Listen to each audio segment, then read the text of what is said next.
Turistik obyektlarda Wi-Fi zonalar tashkil etish bo'yicha amaliy ishlar qilinyaptimi?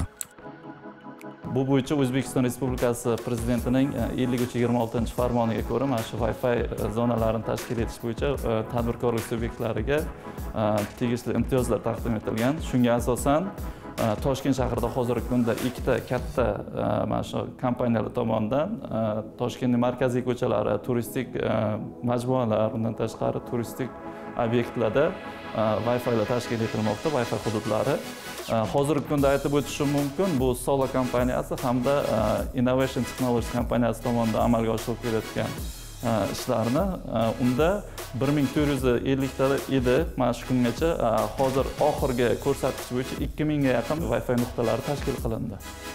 Sizda ham turizm sohasiga oid savollar bo'lsa, Telegramdagi manzilimizga yuboring.